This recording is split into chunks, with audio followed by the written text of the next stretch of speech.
Minnesota is reeling from a fraud scandal involving $1 billion siphoned from multiple federal programs during the COVID pandemic.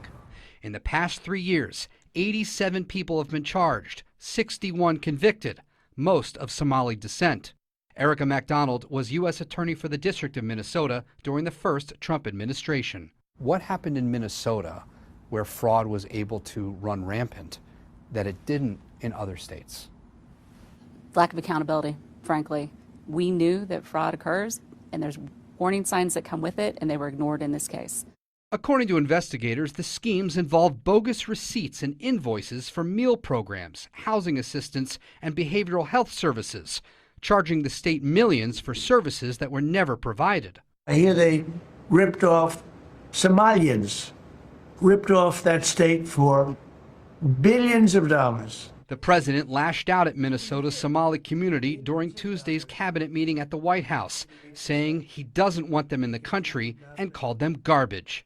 I think it's a beautiful country. Jamal Osman, who moved from Somalia to Minnesota when he was 14, is a naturalized U.S. citizen and a member of the Minneapolis City Council. Anyone who looks like me are scared right now.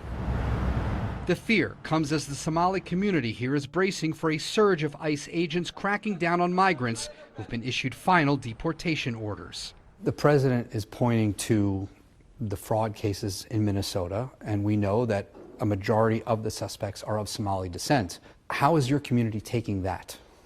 Well, my community is upset. Yes, people commit crimes, but the entire community should not be blamed based on what some individuals did. Some House Republicans announced in a news release they're going to launch their own investigation into the allegations of fraud in Minnesota, including accusations that some of the money, the stolen money, ended up in the hands of terror groups overseas. I spoke with several federal investigators, though, and they say there is no evidence that happened. Instead, the fraudsters took that money and spent it on themselves. Things like houses, cars, diamonds, and so much more. Jonah Kaplan, CBS News, Minneapolis.